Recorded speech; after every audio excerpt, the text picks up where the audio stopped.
Look, this one, it's just about the difference between being vague and being specific.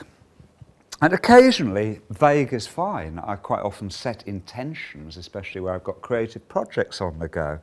But much more often, I need to be specific enough about a goal that I know where and when it's going to happen.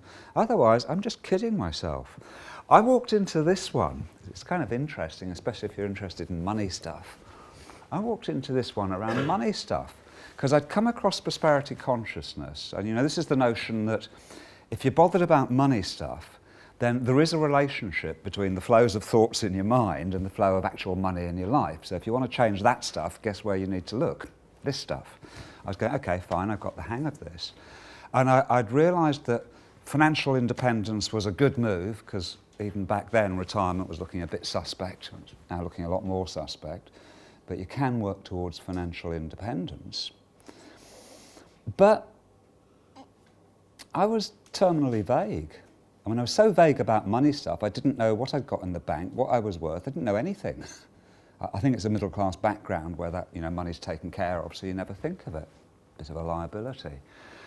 And my teacher, a lady called Liz Mahoney, introduced me to this stuff way back.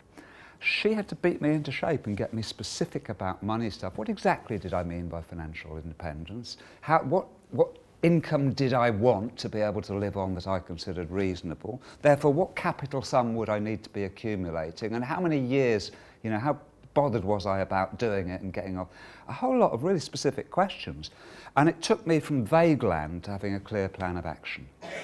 And that was a turning point for me financially, because the way my patterns ran, I was never going to save anything. I was never going to achieve, I was just going to be a debt slave for the rest of my life, which I notice is a common pattern out there, but I really didn't want to be one. So sometimes you need to get specific. Now you go, well, how specific do you need to get? Well, I go, how long's a piece of string? But look, there are two questions. If you ask them where and when do you want this outcome, whatever it is they've said, their words, and they can answer it, then at least you know it's located in this space-time continuum, and that's some measure of specificity. If they can't answer that question about where and when do you want it, guess what? Have you ever heard the term airhead?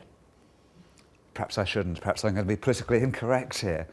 But if it's not in this space-time and continuum, that's as good a definition of an airhead as I ever heard. You know, it's never going to happen. So the trick is, that's one clue to get it more specific. And just keep asking them specific questions. Because with some people, their minds don't like being specific. They're comfortable in vague land. You have to work to get them specific. You'll know if you're one of those. But there's another way of doing it. You don't have to do both. Either of these would do. You can ask them, can you visualize this outcome, whatever the content is? And then you watch their eyes, and their eyes will typically go up. And they'll come back out after a time and look at you, and they'll go yes, or they'll go no.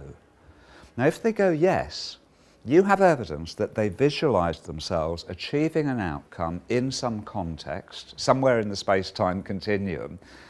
You have some evidence they're able to be specific. If they come out and say no, either they're terminally vague, or they're one of the 10% of the population that doesn't visualize worth a damn anyway. And that was the problem, just they don't visualize, or they're not conscious of visualizing, rather than they're not able to be specific. So either of those questions will give you a pointer as to whether this is an issue or not. But if they answer yes, that's fine, move on. If they answer no, just put a question mark, because that might be the problem, and you might have to come back to that and get them really specific.